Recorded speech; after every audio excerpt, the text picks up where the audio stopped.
Great. This is Zanab Kamran, and I am the growth lead at DreamBridge. I do these webinars weekly where we help students and people who are there in their early career, prepare well for US applications. And we also have a school community which is absolutely free.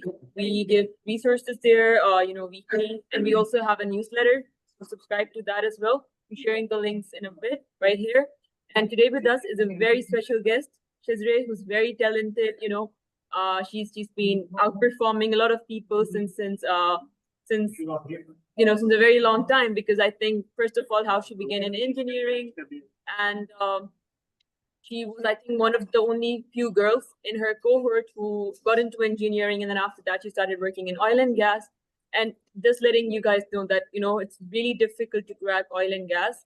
She did it. We'd ask her how she did it. After that, again, another achievement which she did was getting into an MBA at Harvard, which again is a huge milestone. And now she's working in tech at Amazon. So thank you so much, Shizrae, for giving us time, for joining in. How have you been? Thank you. That was such a sweet introduction. I think it never gets less awkward hearing about yourself. You deserve it. I mean, honestly, like, mashallah, you've achieved so much, so you deserve it. You've earned it, I'd say. Thank you, thank you. I appreciate that truly. I'm glad to be here, and I'm excited to meet everybody and be a part of this. Great. So Shizrae, like I told everyone that you were working at Amazon in tech, right? But if you could sort of quickly sort of run us down through your whole journey, your whole career journey. How did you start it, and how did you get your first job at Houston? Sorry, you graduated from University of Houston, and how did you get your first job? And I know you were in a lot of difficult leadership roles during your undergrad. So talk a little bit about that as well, and we take this ahead from here. So yeah. Sure. Okay, I'll try to make it quick and not too extensively boring, but I hope you guys can hear me. Okay. So let's see. I think if you talk about academics, it started a lot earlier than just undergrad or high school even. I really think that during school, the kinds of roles that, you gravitate towards, the classes you gravitate towards, I think throughout school, I was pretty much always taking all the AP classes, trying to take, if there's an honors course, I would take it. I would try to do my best in it. And then besides just the academia of it, I really found myself like, I think middle school was the first time that I was in student council, and I was elected like president for, our middle school student council. And you start doing these kinds of extracurriculars, and I was like, oh, okay, like people are just choosing me to be here. I didn't think much of it at that time. Then came high school. I think one of the bigger like moments throughout high school was I was part of debate, and then I went into like the National Forensics League, which is the national debate team, and then I was part of DECA, which is a business club. But throughout my high school, I was always in like the AP math courses. So it was really weird because I hated going to English. I hated like writing papers or reading books and stuff. And I was like, I'm never going to study business. This is not going to happen. This was high school me. And I think a part of me wanted to be like Legally Blonde or, any of those suits the show. And I was like, I want to be a corporate attorney. This is what I'm going to do. And then came like college time, and I was like, I really don't want to do a master's. Like, this is very long. So I think one of the Sorry to break in, but can everybody else hear Shizrae? Because I heard voice drop for a little bit on my end. Can you guys please? Yep. You can. Okay, awesome. Yeah, if you guys want me to, you guys can follow up with any questions. We can repeat anything. But basically, and then in high school, I applied. I did really well. I studied for my SATs at the time, and back in the day it was out of a 2400. So I think I got like a 2360. I was really happy with that. And I applied to 23 universities. I didn't know exactly which ones I wanted to like apply into. I applied to a mixed bag. I applied to some really good schools. I applied to some like safety net schools, and then I applied to places that I didn't know if I was going to go there, how I was going to go there, but the program was exciting. And they were more engineering based, because some point during my high school, like my final year, my dad was actually one of the people who he was like, you know, Shizrae, you always have this pull towards math and science. Like, why don't you actually try to pursue that? And I was so confused because a part of me really loved the debate aspect, loved digging into just things, researching, and like I felt confident. I liked being in that leadership roles. I was in high school. I was like part of the honor societies. I was in the debate team. I was in like French or math national honor society, and I was always in like a leadership role. I think it was either president or vice president. And because of doing those kinds of things, I was like I really enjoyed this aspect of myself as well. And then there was like, you're taking calculus and pre-cal, and I was like, they're not that fun. Like I'm surviving in it, but they're not that fun. So You still get it to me. So yeah. you still commit to it. And I think that's when my dad was really like, Shizra, you need to think about what you want to do. And I grew up in Houston. So in Houston, the entire industry there is oil and gas. And all I knew at that young age was like, I would just see a lot of big corporate people working in these big corporate places in oil and gas, and I was like, I don't know what they're doing, but they seem to be doing something right. Look at their cars, look at like it's just like, you're younger and you're like I was like I don't really know how to get into that side, but I want to get into that side. And so I knew I wanted to work in corporate. And my dad said if you want to go to corporate, then if you want to go into oil and gas, then why don't you try engineering and why don't you stay in Houston? And I think that was one of the most important advices he gave me because um, he literally was like, at that point I didn't realize it, but my dad guided me to stay in Houston. And later on, it really proved out correctly that the university you go into, it's so important to look at where you want to end up. So depending on the type of industry you want to end up in, and if you want to work in finance, maybe like New York is a great place to go.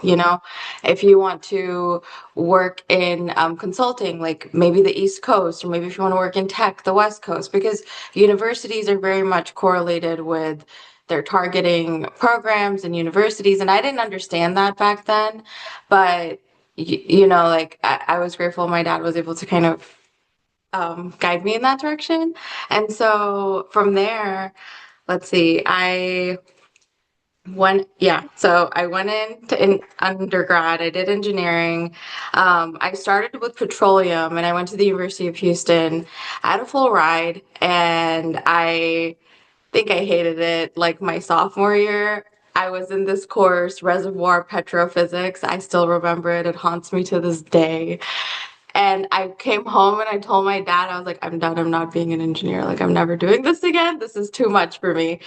Mhm. And I went through it. I mean, it was I was like, what is this? This is just like what am I? I'm studying the molecular chemistry of a like crude oil inside of and I'm like, what kind of like what is happening here? I was like, I'm not gonna do this. This is not and I didn't and the thing was that I didn't see anybody like me. Like there was no females. I had two courses Yeah. during undergrad. There was no females in. I was the only female. Like forget women of color or black, white, pink, purple. Like there was just not even a single female there. And I was like, what am I getting into right now? Like what is happening here? And did that make it difficult for you to break into oil and gas? Because again, considering, I mean, I'm sure back then it would have been like a Yeah. male-dominated field itself, right? Oh, And then, 100%. you A were hundred one of those percent. few Yeah. girls. There were all those barriers. So how did you sort of maneuver through those barriers and made it to, oil and gas? So one thing I learned very quickly on is if you're going to be in a place where you're kind of like sticking out like a sore thumb, whether it's your race, your gender, your whatever, like whatever, if you're just different than that group that's in that area, you have to be, you have to like know they can't question your competency. And that's probably the nicest way I can say it. Like, don't give them the chance to even question your competency. And so from there, I would just study really hard. And I knew in the beginning my professors or some of my classmates, like very a handful. And I mean, I've also had some really amazing mentors throughout the way as well. So that should, I don't want to discourage people and think that it's always really hard, but you are going to have like resistance in those breaking in and being different, but you're also going to have like a few good people that are strategically placed in your life, and I think that's by God, like that's my belief. But um I think that the biggest thing there was trying to break into, I I didn't want to give them any chance to question like if I knew or understood something. So I would study a lot. I kept like making sure I knew everything that I could. And you're not going to learn everything. That's one thing I learned quickly as well. The more you learn, the less you actually know, because then you're like, oh, wow, I opened this door. That's another rabbit hole. I opened this door. It's another rabbit hole to go down. But try to be able to carry the conversation in a way that you feel like, okay, I know what's going on here. And then when you build that credibility, the respect will come. And then they'll stop looking at you for like being the only girl or being, Pakistani, or a lot of people used to think I'm Hispanic and they still do. And I'm like, I'm not Hispanic, I'm Pakistani. And they're like, that's Indian. And I'm like, no, it's the one next to it. And, so it's like, you're always gonna, but you take it with a grain of salt. Yeah. So But I mean, still, did it. So let's say if today if someone wants to break into, oil and gas, like quickly, if you could just tell, like, give a few tips, how can they do it? And then after that, talk a little bit about, you were doing good in your career, like you became a supervisor. What made you to, go for an MBA, and how did you sort of, take that decision? So I think throughout undergrad, the biggest thing for me to get into oil and gas, like I was telling you guys, was one, Houston's like the capital for oil and gas. And I was great, and I chose to go to U of H for a reason because I wanted to work in that industry. Then I started capitalizing on my opportunities there. So I started building my network, and I very quickly realized that and this is probably my biggest advice that I hold true to my entire life. It's really one, it's yes, you should know what you are going for, but it's also about the people and the network you build. Like it's very important, and not to just build it from a sense of what can I benefit and what can I gain from this person and this relationship. It's very important to understand that sometimes they're going to pass on a piece of wisdom, sometimes they're going to just comfort you, sometimes they're going to help you open a door that might lead to the better door. You don't know. And I think strengthening your relationships and being very, okay with, hey, you're the kind of person, you're what kind of role. So I started being involved my sophomore year in undergrad, in a few different orgs, and I became president of the Society of Mechanical Engineers. I became like vice president of the Society of Women Engineers, and then I was involved in the student government, and I was an ambassador for the engineering college. And being in those positions, I was like 24/7 thinking about how can I make the most of this situation. And at U of H, we would have career fairs, and I was very much involved in having like roundtables with our professors, with our dean, with our, like faculty and staff who were putting together these networking opportunities and stuff. And that's where I started putting time and effort into building those networks. And I would sign up for, the career fair shift where you put the stands up or walk the recruiters in. I would sign up. I would do the work. Like you have to do the work. And I was that person who was just trying to understand, like it didn't matter if they worked at Siemens or if they worked at Shell, if they worked at, mom and pop's oil and gas company down the street, but I just wanted to really learn what the industry was about because I didn't have anybody. I didn't have somebody on the other side, like, oh yeah, here's your job and this is what you're gonna do.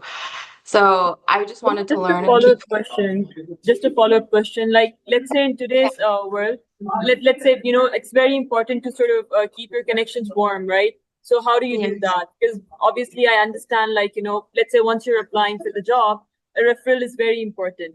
But especially when you're, going and seeking out your first job, how do you keep those connections warm?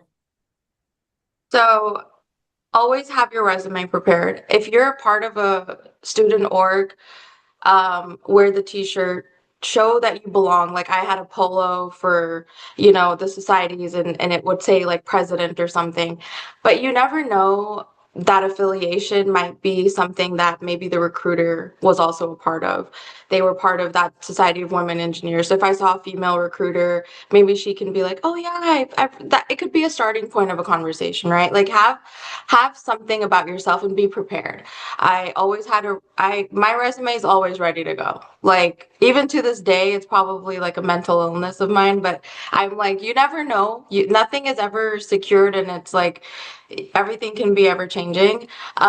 So like take advantage of whatever situations you're in, build those networks. Now, I've moved throughout different university lifestyles from engineering then to like an Ivy, very different. Like Harvard was a very different culture, very different atmosphere. Corporate oil and gas versus oil and like the oil field oil and gas. I was like drilling, fracking, and actually like I am an explosives engineer. I have an explosives license, like all these things. And now I work in corporate America, like very tech corporate. It's very different. I mean, but all those versions of you are gonna make who you are. And it's totally okay to keep changing your labels. It's totally okay to ask questions. If I didn't ask questions at the right time, then I wouldn't have gotten to experience all those different things. So I think the best thing about making and building relationships is genuinely care and like care about the other person's story. You never know it's not always about how can people benefit you. And I think one thing I have experienced personally is when people try to connect with me, it's only for like, oh, can you like immediately I've had some people be like, can you please give me a referral? And I was like, I would be more than happy to. Like, I'm one of those people, I'd be more than happy to refer you. But, like, who are you? Like, let me get to know you, right? And I've been in recruiting for oil and gas with Oxy, with Schlumberger. I've been I'm like, and I've been in interviews for my undergrad and my grad school. And I think a lot of these situations show and like, don't be desperate, be confident in what you have. Like, whatever it is. If you're an undergrad, you're supposed to be an undergrad. You're not going to have 20 years of work experience if you're an undergrad. But be confident of whatever like you have at the time you have it. I wouldn't be able to say I've done X, Y, and Z if I was 21 years old. I mean, that'd be pretty insane. Like it took me a decade, I'm 30, like it took me a decade to build whatever I'm building. I don't know what's going to happen in the next 10 years. So I think that, another great thing, like so moving from early career to like Harvard, why I got in, that was your other question, or like how did grad school come about? It was I worked really hard, and in oil and gas, the kind of environment, it's a different schedule. It's not a 5 day work week. It's you work 2 weeks and then you're off for 2 weeks, and it's called a hitch. So different kinds of field or oil field roles had different kinds of. There was a 1 month off and a 1 month off as well. They went offshore. Then there is, you work the 9 to 5 in a corporate oil and gas side, but that's like in the offices, not in the oil field.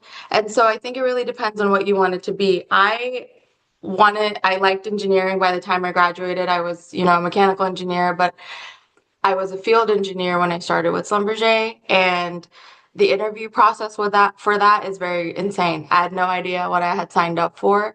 It was probably one of the most unique interview processes I've experienced. But basically, they recruited me from one of the career fairs in undergrad. Then they gave me an invitation to fly out to Dallas for a week.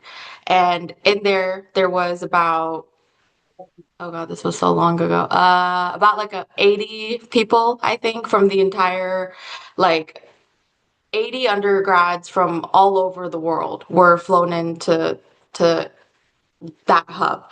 And they have two separate hubs that they fly people into. So like this one was in Dallas. It's Frisco. It's like a little city outside of Dallas. And over there, they for a week, I was like, am I part of the Hunger Games? Like, what is going on here? You had tests, you had questions, you had random interviews every day.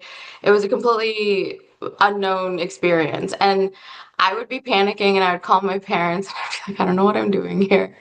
I don't understand. They're like, well, you got there for a reason, right? So like remember whatever brought you there, like you're gonna be able to stay there for that. And I was like, okay.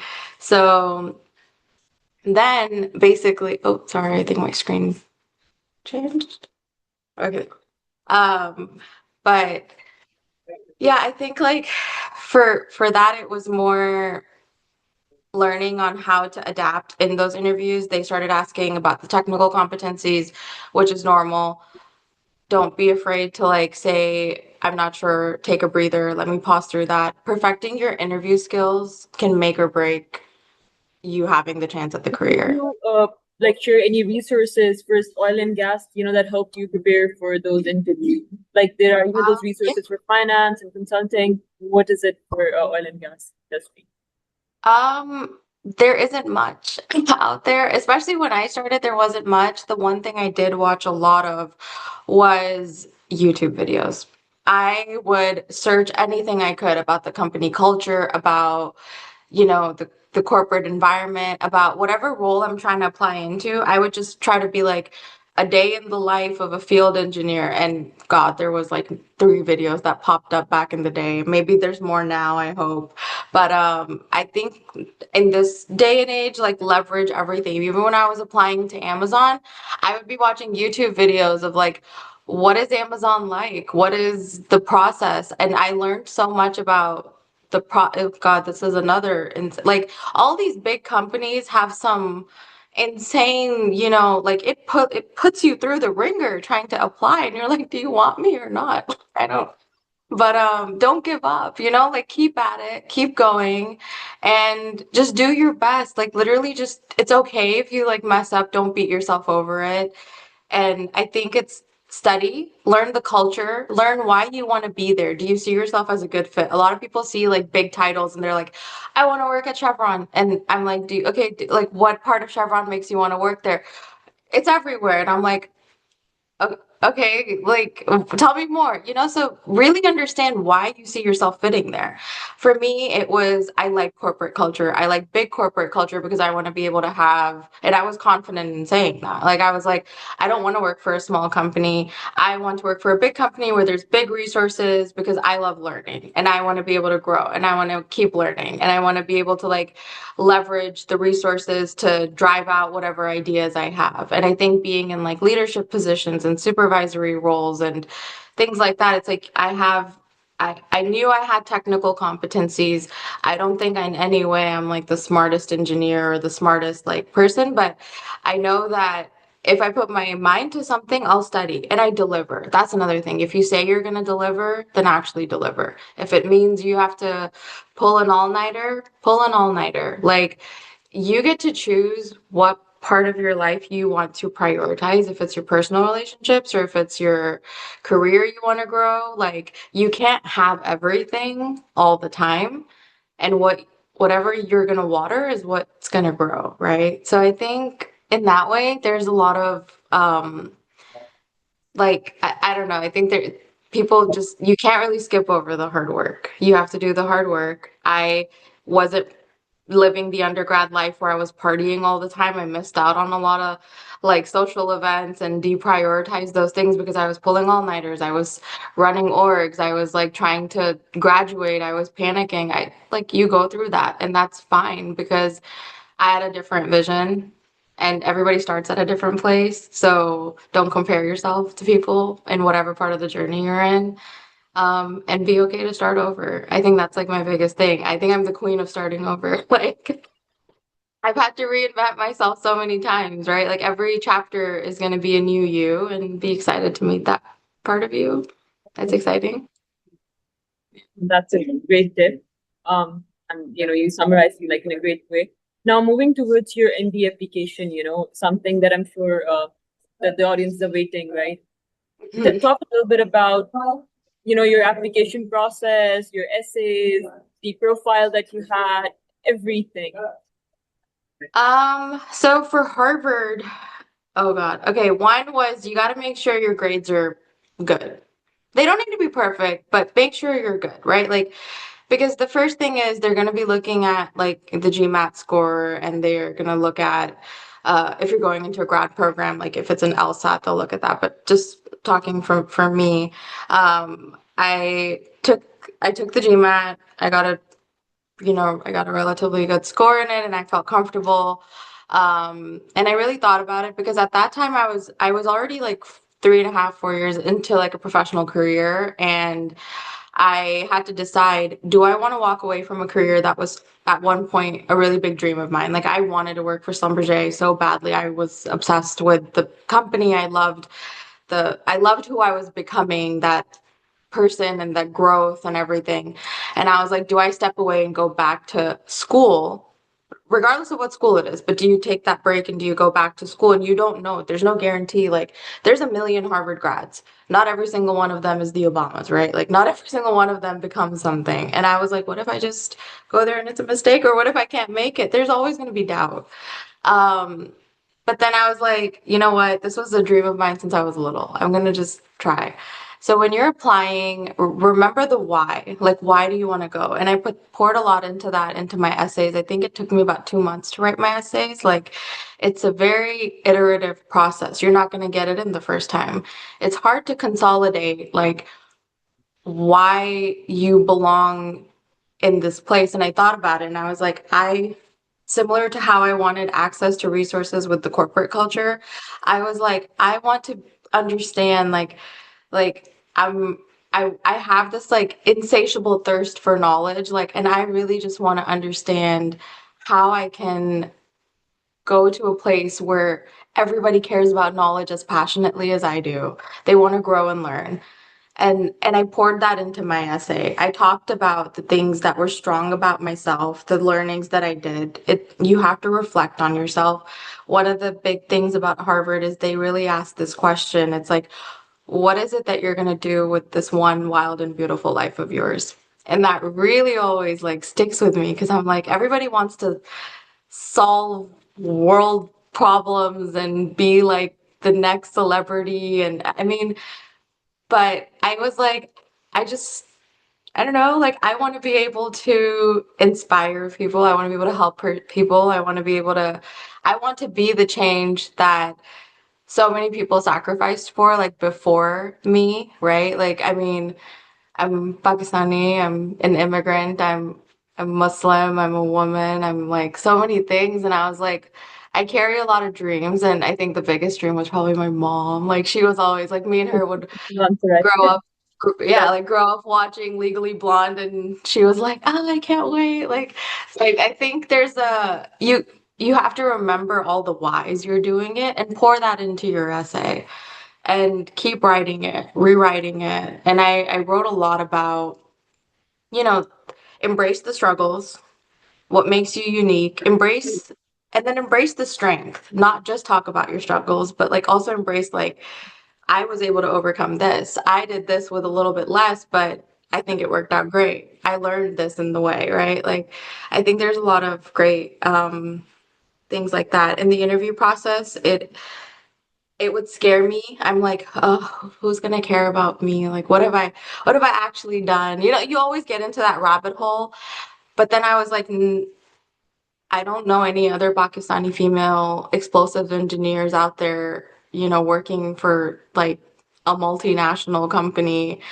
I was very much the first. And then I started embracing that. So whatever it is about yourself is like I became very comfortable being uncomfortable. Adaptability is my superpower. Making sure that nobody else feels awkward. If I'm there, if I can control the room, or if I'm on a table, I realized a few things. I was usually one of the youngest people on any table I was in.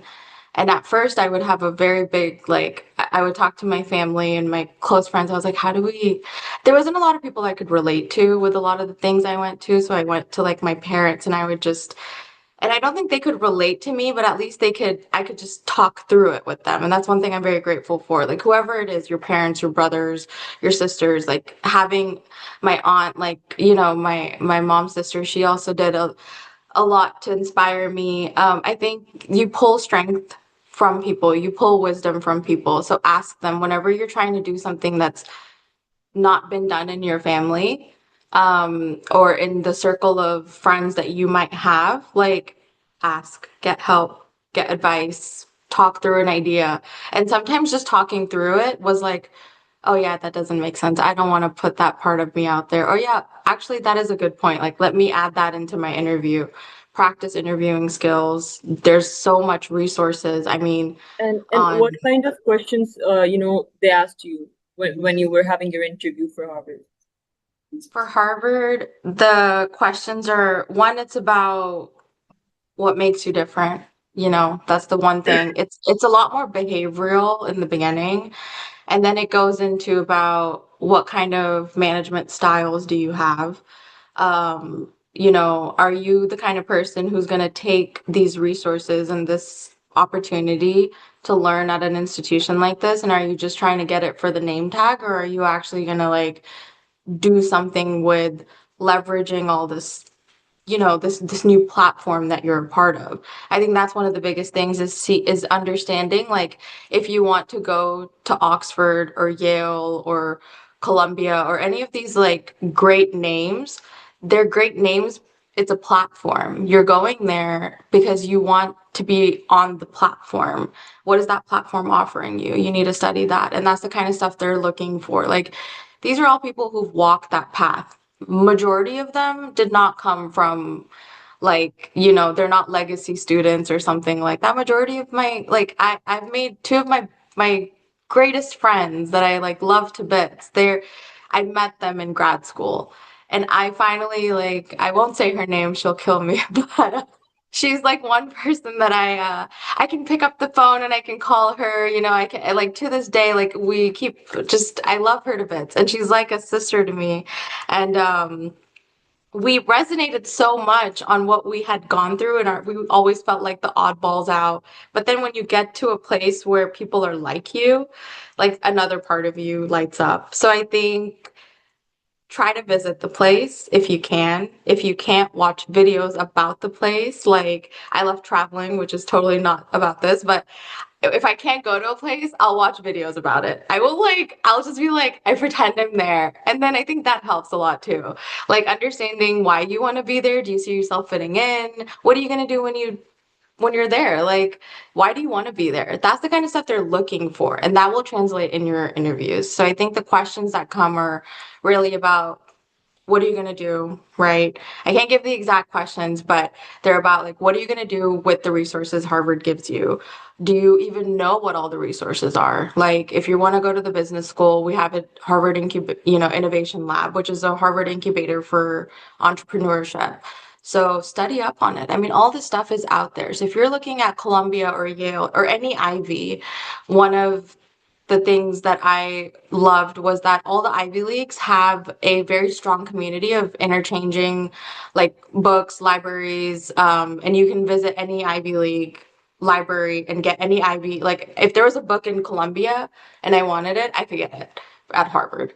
I was like, that is the coolest thing. Like that is just, you know, and they're not common books that you find at Barnes and Nobles. I'm talking about like very specific original handwritten pieces or things like that. And if you are a nerd, then it's a cool thing to, you know, be taking advantage of. You can go to seminars. Harvard has this, all Harvard students, I believe all Harvard students, regardless of if they're in undergrad or grad school, like whatever one, they can take courses at MIT. They have a partnership. So if you're looking into a program, really dive into it before you're applying. Like see what are all the benefits. And that I brought that up. I was like, I want to be able to take a class at MIT because I have an engineering background and I want to understand like how I can better that, and I want to be among some of the greatest engineering minds, and I want to like learn from the leaders and the professors. Like whatever your reason is, right? Like blah, blah, blah. But if there's something cool that you feel like you want to be a part of, definitely like study that, bring it up, talk about it. That's the passion they want to see. Interesting, interesting. Um, Last question from my side, and then I'll be opening the floor to the audience. So, I'm assuming that, after graduating, and after getting your MBA, you joined the oil and gas industry, right? And then from there, you pivoted towards tech. Tell a little bit about that. Like, again, coming, from a different industry and then tapping into another different, worlds apart, I'd say, that kind of an industry. So how did that happen, and how did you optimize your CV for that, the kind of projects you added, and the kind of interview questions you had at Amazon? Talk about talk. So Amazon's interview process is not a secret, but I felt like I was an alien when I got into doing it. There's like extensive YouTube videos from Amazon bar raisers or ex bar raisers that go through the entire process on YouTube, and I literally it became my full-time job for a week when I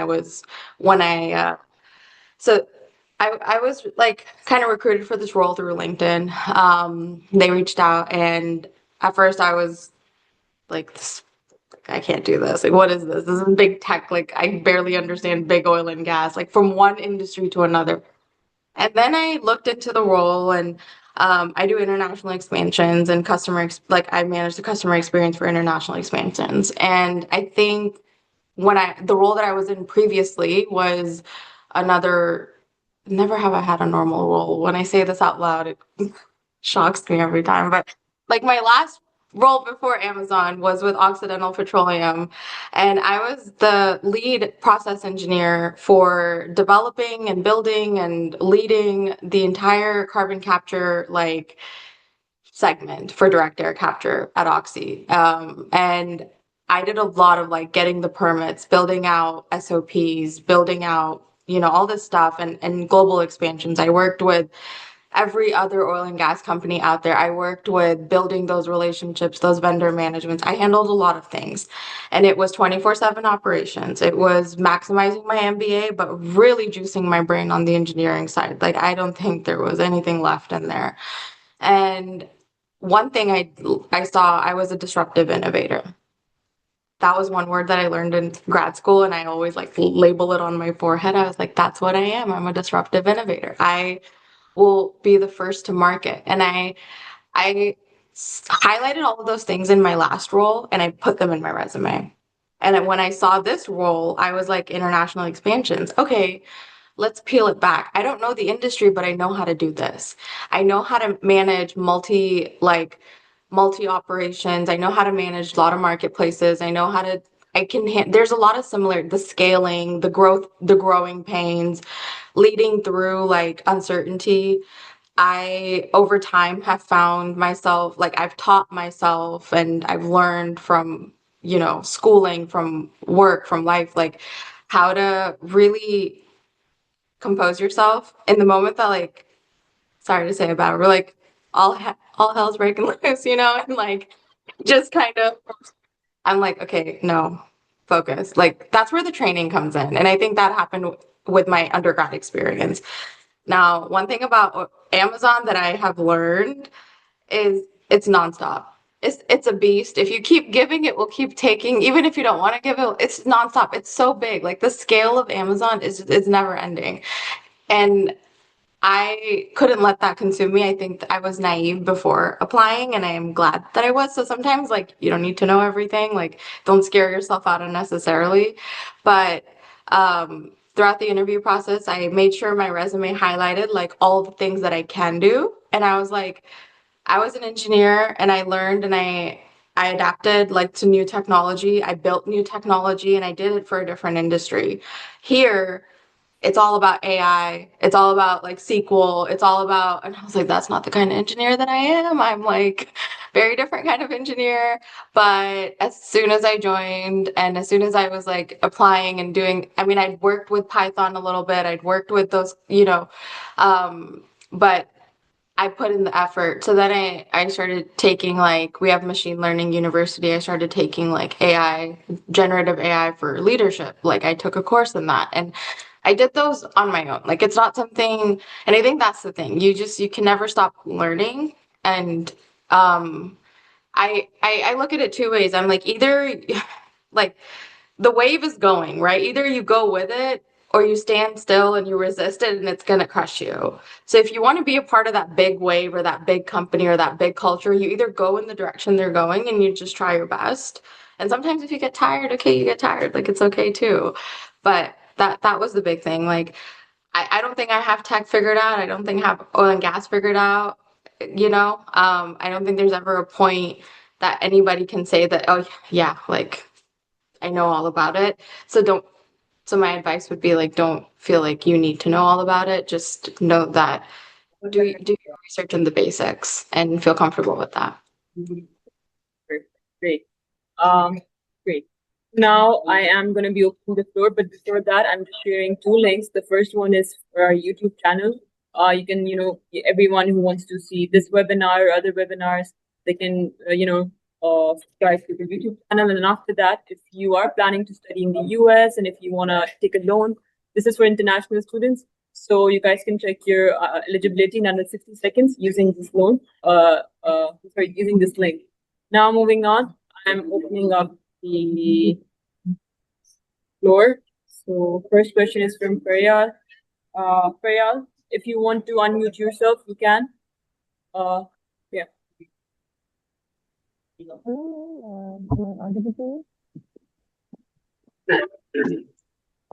Hello. Can you Hi, hear me, Farah. ma'am? Yes, hi. Hello. How are This session was really helpful, and it literally like cleared a lot of my problems regarding the issue of my career. So I have mentioned the question that I'm a mechatronic engineer and a recent graduate. Although my background is engineering, but during my undergraduate studies, I played role as president of YIEEE that you mentioned too. So throughout the journey I was working as a leader, or I was playing the management roles. So I am much interested and inclined toward the management role. So I am thinking of pursuing an MBA or a project management degree in, for as MS. But I'm not getting satisfied with my own decisions, and I'm quite confused regarding this. So that's why I need a clear maybe guidance regarding that where should I go. Like I heard a lot of engineers saying that don't quit mechatronic engineer, it's a good job, it's a vast field, so don't quit it. But my inclination is toward this thing, so I'm literally confused and I need guidance regarding this. And for now I'm working with a USA based company, Forella, and I'm working as the engineer course estimator for them. Well, that's awesome to see another female in the space. I'm really proud to hear that. I don't know if I can give you like an exact answer, but I will try my best to help. So I think when my advice would be if you're trying to figure out if you should do like an MBA or a project management, one, you should really see what kind of role you want to be in leadership. Like, do you want to be a program manager, product manager? Do you want to be just a supervisor? Because if you want to stay in oil and gas, we don't really have, like in the tech world, there's senior technical program manager, there's senior program manager, there's like they have different kinds of leadership management roles at the corporate level. And then in oil and gas, we have like, lead technical steward, lead process engineer, and those are the leaders, but in a technical capacity. I think you really should understand, like, do you want to be a technical leader or do you want to be a leader who has a technical foundation, but is more of a business leader?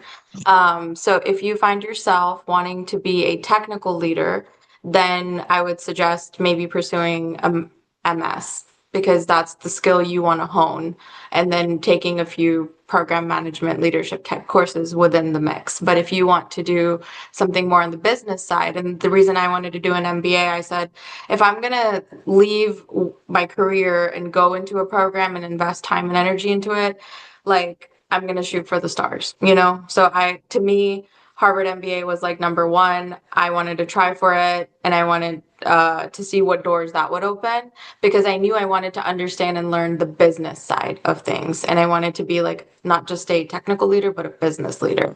So I think that's the Uh, first thing you need to differentiate. Exactly. Like the point that is clear to me is that I don't even want to continue that tech part of my education. I am much inclined toward the business part as well. Like that is my, I think, goal. But again, quitting mechatronics completely is something that is quite scary because people There's here, no the point. mentors. Right. I think you don't need to quit anything. Like I never quit being an engineer, right? Like even now in my role, it's extremely heavily based on business aspects, but I I use my technical background all the time to like trying to learn LLM modeling, and I'm learning and building AI. Like I do these things, and that comes from that technical part of you, right?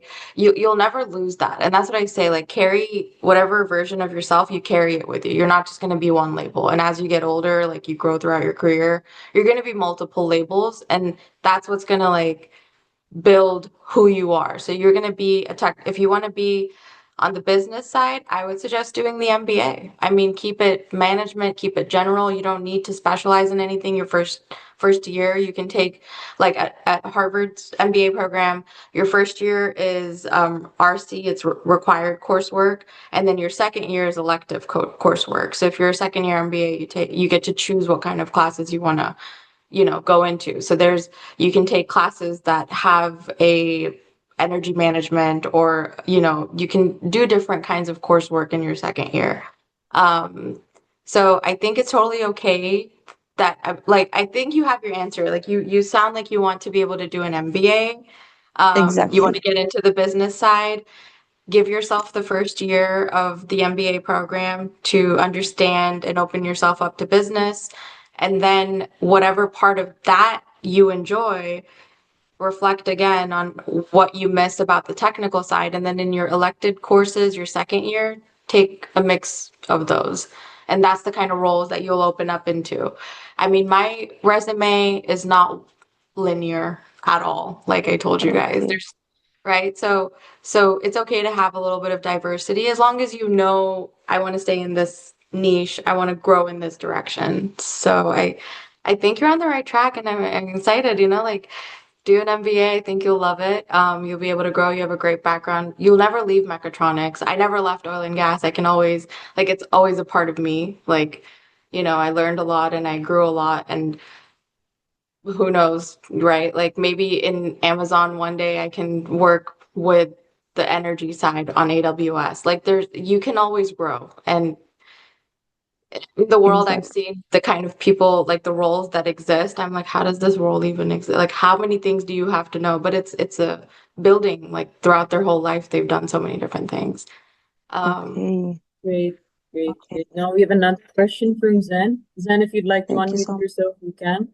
thank you. Otherwise we can read through chat box.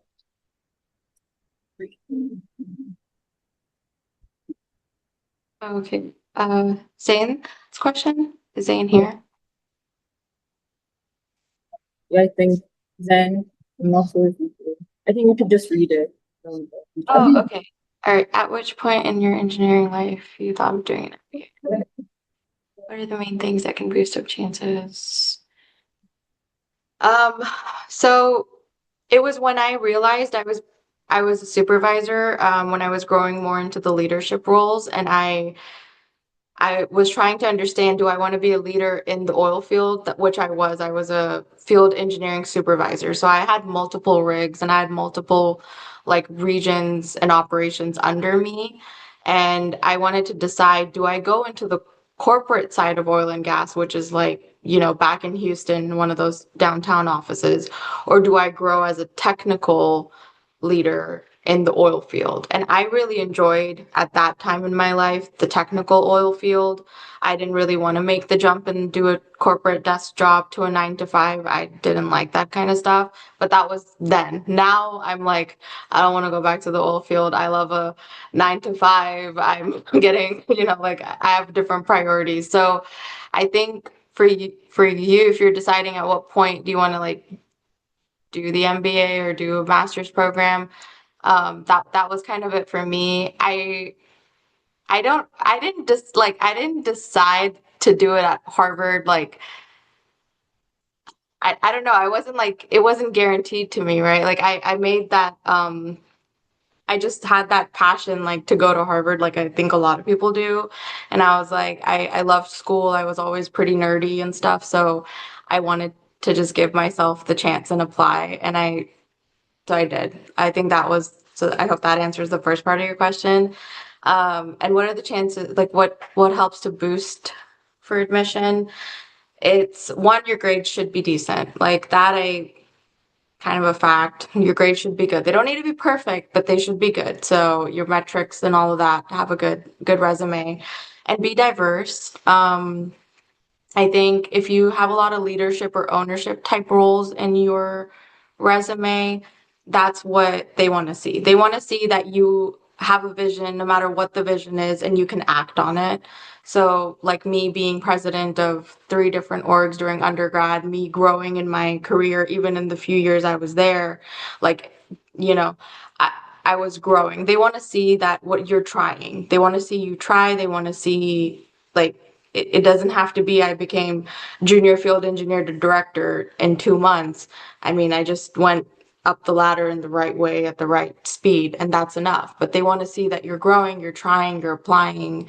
So I think highlighting those in your resume is important. And another thing is, academic resumes are very different than a professional resume. In academia, they want to see the variety of coursework, the experiences, the kind of projects you've tackled, and your extracurriculars. Like was very involved in tutoring. I was very involved in like fundraising, volunteering, things like that. So I highlighted a lot of those things as well. They want to see more robust in academia. In the career aspect, they want to see the kind of projects you've led, your metrics, your skills, your coursework, things like that. It's a different, tailor your resumes depending on where you're going. So I think that's going to boost your chances. I hope that answered it. Perfect. Great. Then we have Shayan. Shayan, if you would like to unmute yourself, you absolutely can. Or yeah. Of course. Hi, Shizrae. Thank you for the wonderful session.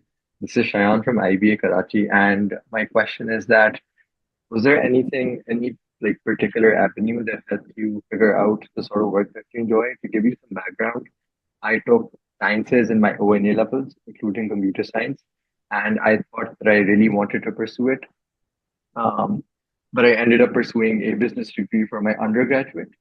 And the problem is that I almost enjoy like every business subject that I'm studying, and it makes it harder rather than easier to continue with something. So, like at one point, I'm thinking that I'm going to pursue finance, and the other day, I'm like, marketing isn't too bad because it uses a lot of finance as well. Um, and like I get pretty curious like all the time, and it makes it very hard to like put my head in one thing because I see people with like these extensive experiences that they use to get into like a particular field, especially when it comes to these competitive firms and industries.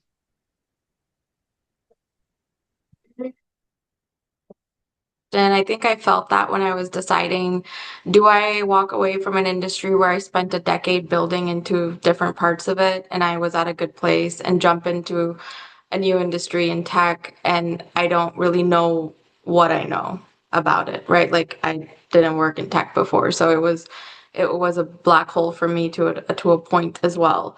But I just there's when I think if you're looking at if you find yourself going in multiple directions, I really closed in and I was like, what is it that I like about what I do? And where do I want to spend my time? If you're at a point where you might have options, I think that's a beautiful privilege and opportunity when you get to that point.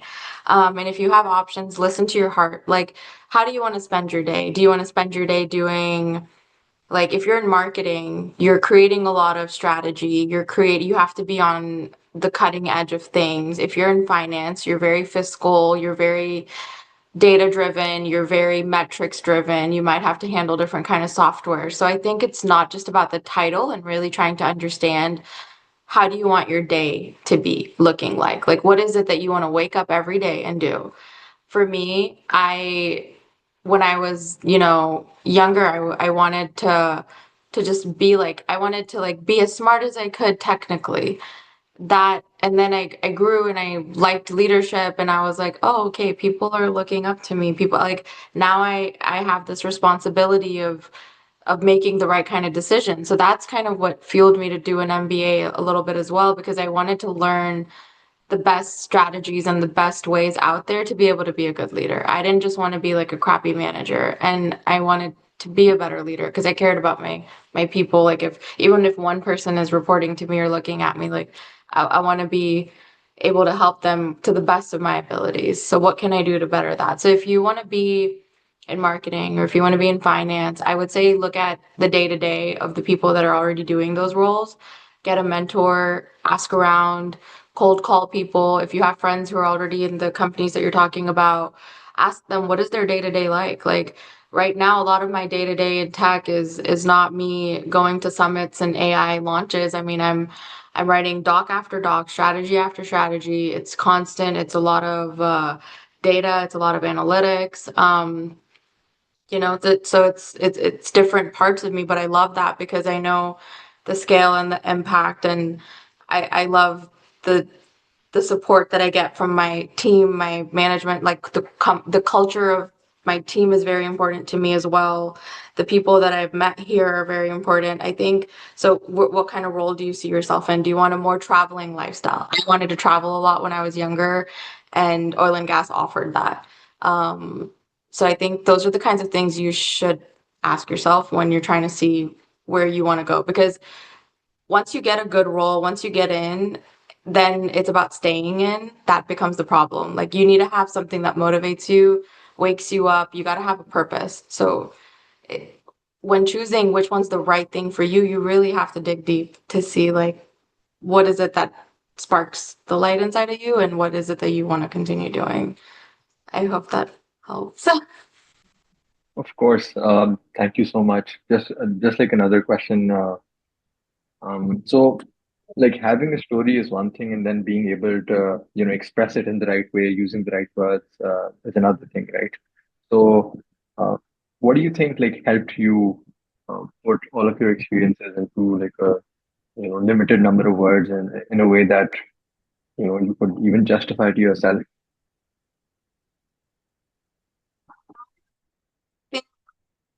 You put it all on the paper first. And I mean, I was having a conversation with the boss recently about it. Like, put everything you can that's about you on a paper. If you're writing an essay, if you're writing a doc, if you're writing like put all your thoughts down and then chip away and refine it. What are the parts you want to highlight? I think the narrative kind of chisels out. Like it's this is so corny. I can't believe I'm about to say it, but like, like if you have a if you have a sculptor, they just they throw it all and then they carve it out, right? Like, so put it all there and while you're carving it, like the piece will come out on its own. It really is a process. Like you get to see what you want to highlight and what you don't.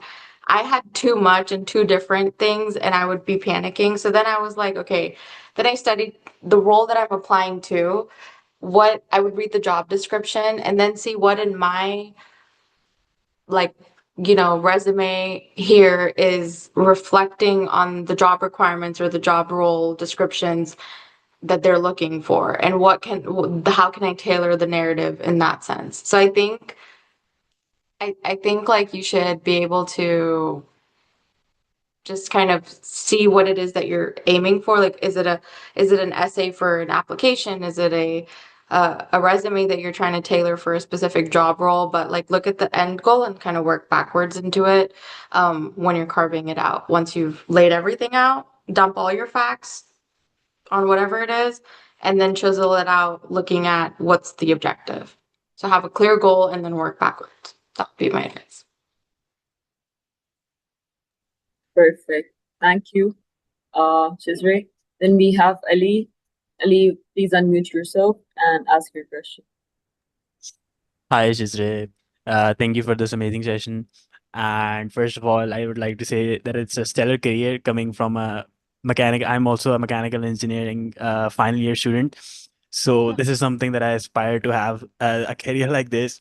Okay, so my question is, I have absolutely decided that I'm going to be pursuing an MBA at some point, maybe 3 to 4 years, inshallah. So one question that I have is that what do you think are some of your key highlights from your work at Schlumberger, which really positioned you for your for the grad programs at the Ivy schools and in general for your MBA? Like, what are some do's you would recommend we do and do if we are to pursue an MBA during our work? And my second question would be, so you went into Schlumberger, which is obviously an amazing company, but it's a multinational. So at the same time, we have all of us final year students, we have two avenues. So we can either go into these big corporate companies, or we could end up going into these startups, these fast-paced, quick-moving, but leaner companies. So I want to know what your opinion is. Which of these is better suited for your profile for the MBA? Thank you. Well, I might forget half your questions on the way, so just remind me along the way. But I think okay, so let's see. When you're applying, I like this concept. I like this point that you brought up, like a startup versus a bigger company. So if you are going for a bigger company, you're going to be a small fish in a big pool. I think that's the analogy. Or do you want to be like a big fish in a little pool, right? It's similar to that. When you're in a bigger place, the kind of role that you have, either you're going to be an individual contributor or you're going to be like a people manager or a team manager. So if you're an individual contributor, you're against a lot of other individual contributors in that same capacity. And then you really have to either hone in your technical competencies, and then take on a project every now and then. So when I was with Schlumberger, um, I started out as a junior field engineer, and then after 3 months, you become a field engineer. And while I was in that 3 month period where I was going from a JFE to a field engineer and about to get my first crew, I was shadowing another supervisor. You do that as part of the process. And the supervisor has to see you be able to run, drilling and jobs. Like they have to be able to see and sign off and let you run the job, make the decisions, make the calls, and trust your intuition. Because when it's I mean, you're very alone. Like I was working, I mean, there's times I'm working a night shift and, you're 20,000 feet inside of a well sending off explosives. You need to make sure you're in your senses at 3 a.m. or 3 p.m., whether or not you've slept or not. And they test that in those months. They don't just give it to you like I think there's a lot of other high intensity professions. So it's like when you're doing that kind of high responsibility, high risk, or big scale things, you have to like see how are you going to first be very confident and grow and learn in the technical aspect of it, and then take on a project every now and then. So I would ask like, okay, can I shadow you on a job? And even if a job was going well, like we drilled and fracked a great well and we're wrapping up, I would find myself asking my supervisor, my mentor at the time, questions like, hey, if the spoolie got stuck at this speed, what would happen? And like those kinds of conversations, I was like, if a situation like this happened, what would you do? So I think it's about that showed to them that I'm not just thinking about the current moment. Like I want to understand, I want to learn like how to handle if God forbid something scary or bad was to happen on my shift as when I was a supervisor.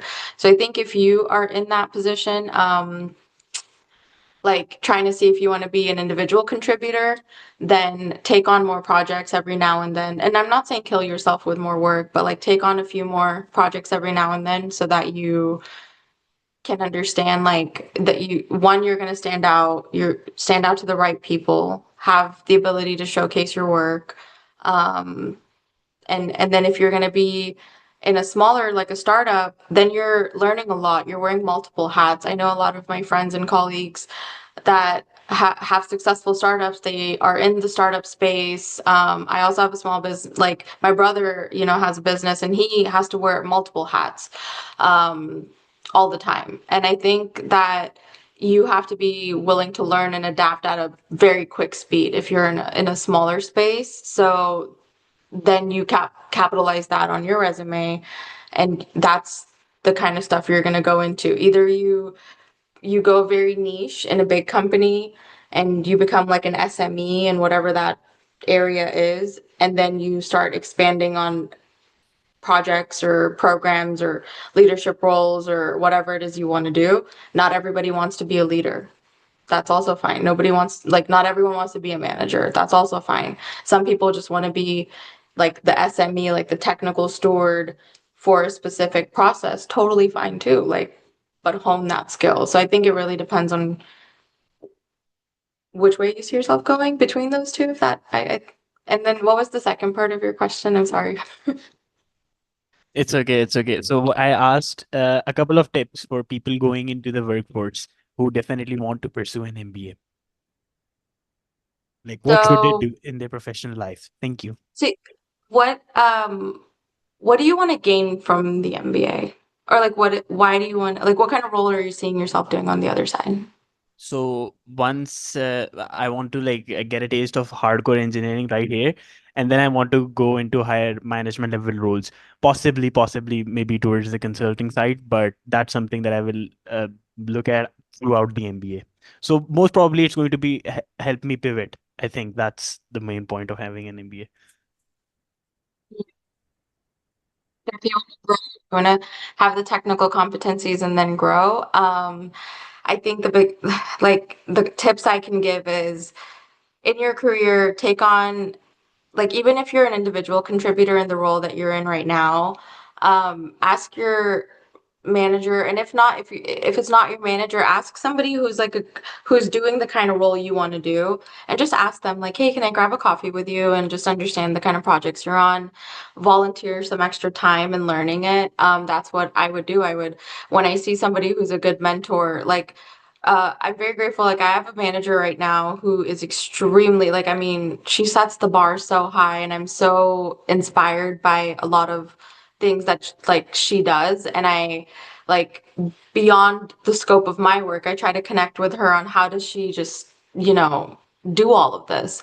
And she has this like insatiable learning, like she has this insatiable love for learning as well, which inspires me to keep going, because I look at her and I'm like, you're like way up here, and I see how she doesn't see herself as way up here. She keeps growing and going at it. And I think that's just one example. I've had so many mentors, like the bigger their scope of work or the bigger the role, like from the outside perspective, we're like, oh my God, that's so cool. But on the inside, they never want to stop learning. They don't see themselves in that great position. So I think aligning yourself with the right network of people and having good mentors in the roles you want to be in, asking them, can I shadow you on a project, is going to really open your doors. And that's the kind of stuff you can put into your resume, which will stand out, right? Like, not everything has to have a direct, like, monetary when we're younger, we may not have a lot of money to expend, but we do have time. And I think if we turn that time into learning and capitalizing on our opportunities and networking, then that's you have to, like, a baby isn't gonna know how to run. It has to have time to, like, it has to go through the crawl, the walk, and then the running. And I think of, like, myself as like, okay, if I'm graduating and I'm in the early part of my career, I can't compare myself to somebody who's a director in the role that I dream of. I have to understand the journey that they went through, and I have to be respectful of it, and I have to kind of learn how I can adapt and mimic it as well. So in that sense, take on the projects, learn from them, and then highlight that when you're doing your MBA, because an MBA, it's a master's in business administration. It's how to lead, it's how to be a better leader, it's how to run things on a global scale. If you want to go to an Ivy, you're not running small companies, or it's if you want to start your own company and go to an Ivy League and get an education, they're going to give you the tools and the resources, and they're going to give you the ability to build a network of people who've done that. So like I got to be on Shark Tank because of it. At Harvard, and I think during that time as well, I got to meet a lot of amazing colleagues of mine, and some of them have really big companies now. They have their own startups that have been really successful, but I know the grind that they were going in, the amount of hours that they put in, and the fact that they utilized everything. These people were not leaving the Harvard Innovation Lab. They would be sitting outside and studying 24/7. I mean, so whatever it is you want to be great at or you want to see yourself going into, you just align yourself with the right people and the right resources. And one day, like, things are just gonna work in your favor, inshallah. Like they pay, the hard work doesn't go to waste. So Thank I think you. that's, Thank you. thank you. Thank I you. think, That's a really beautiful thought. Last quick question from Shayan, and we'll just wrap. okay, sure. So, is he online? Yes. Okay. Oh, there's. Have you Yeah. ever So heard? you talked about the trade-off, and I really feel it these days. I'm in my third year of my undergraduate degree, and maintaining that high GPA, going for every opportunity, making sure that you're learning as much as possible. And it's not because I feel that pressure. It's because I really want to. But at times, when you're sitting with your friends and they're like, we had a lot of fun like last night or whatever. So you're like, uh, it sort of weighs down on you. So from one student to another, like, because all of this is mandatory at the same time, right? Um, so like, what's your take on like managing all of this pressure and making sure that, because like you're saying, like time is the only resource that we have, like a lot of at the moment as students.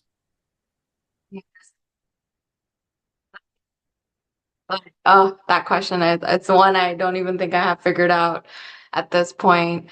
But one thing I have learned is when I don't regret things. Like the time that I put in during my school and I got to put like I knew that being a let me rephrase this. So I found a lot of passion in the roles that I was in because when I was president of like my undergrad societies, of my school societies, I wasn't just alone, like sitting in a room by myself, presidenting myself. Like I had a group like a that had a VP, I had board members, I had students that were in the organization as well. And those people became my friends. Those people became so I like during the time that we were working or doing these things, I'm like, hey, I don't need my hangouts to look like I'm going to the club at 4 a.m. and partying, which is great. Like, if you want to do that, do whatever you want to do, right? Like, but for me, I was like, I find, my cup is full when I can sit around and have intellectual conversations and we're thinking about, oh, well, how are we gonna have this event and bring in these companies or what can we do here? Like that was fun. And I was doing it with my friends because those people became my friends. Um, and then I think like in grad school or like any part of my career, like even now with my team, I'm at work. I work all the time. My mom is always on my case. She's always like, "You're always working. Like you work too many hours." And I'm like, I know, but I like love it. And when I'm at work, I also have a great team, which is like they've become my friends. Like they're not just like my coworkers. Like you see them day in and day out, and they're people with lives and they're in the same usually if you're in a similar team or a similar type of role, there's something you can connect on, right? Like you guys are there for a reason. Not everybody hates their job like that much all the time. So there's something you can connect on. And I think that's when I realized like it's okay if my socializing looks different. It's coming to terms with that. I was like, I have a unique path in life I have to accept it. Like you know, and I think when you accept it is when you start feeling liberated in it and you start enjoying whatever, because every phase is very short. I mean, my majority of my life, I used to dream of going to a place like Harvard. Like, I worked so hard because I was like, oh my God, can you imagine if I ever went to like, oh, they wouldn't even look at me. And then, oh no, like there was a time that I actually got to go to Harvard.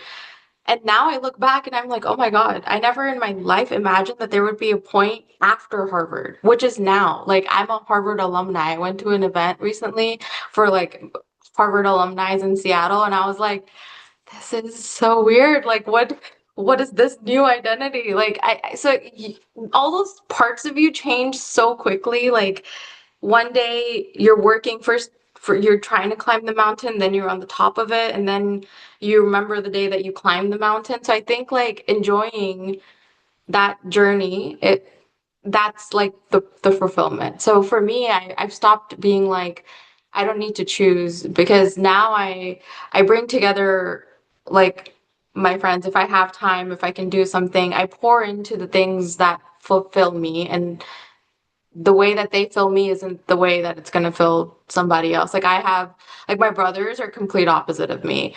My where like as nerdy and as like book, oriented I am, my brother's the complete opposite. He's an entrepreneur. He's like, so he's such a risk taker. He's so brilliant. He has like an amazing work ethic, but in a different way. And like, I mean, we I think we inspire each other, and I think that's the thing. Like, what fills his cup doesn't need to fill my cup, and what fills me up, like, we support it. Having even just one person, like my brothers, my parents, my cousins, like having the right on, I'm very support, like I'm grateful I have a good support system with my friends and colleagues.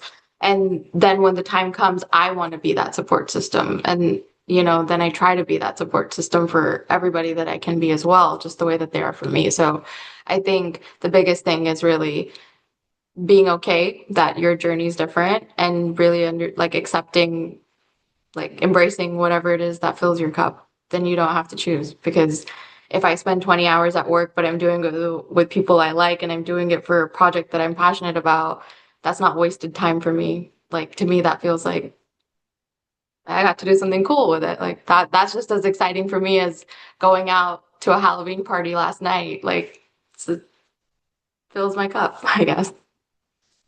No, So, that's a great, beautiful thought. Thank you so much. And really sorry for the voice that you can hear, from behind that just that gets that barged in. But I mean, you shared some beautiful thoughts, and then the session in itself was very insightful. Thank you so much for your time. And thank you to everybody else as well who joined in. I'd wrap it up right now, and I'll be sharing an email after this. Shizrae, are you comfortable if, let's say, I share your, LinkedIn with the audience, if, let's say, they want to reach out to you afterwards? definitely, LinkedIn or Instagram is usually easier. LinkedIn is also fine. Feel free to connect me, and inshallah I'll connect and ask questions. I'm available. Thank you Yeah. so much. It was, Thank you. wonderful having you on this webinar, and have a great day ahead, and take care. Thank you, everybody else. Bye. Thank you. Thank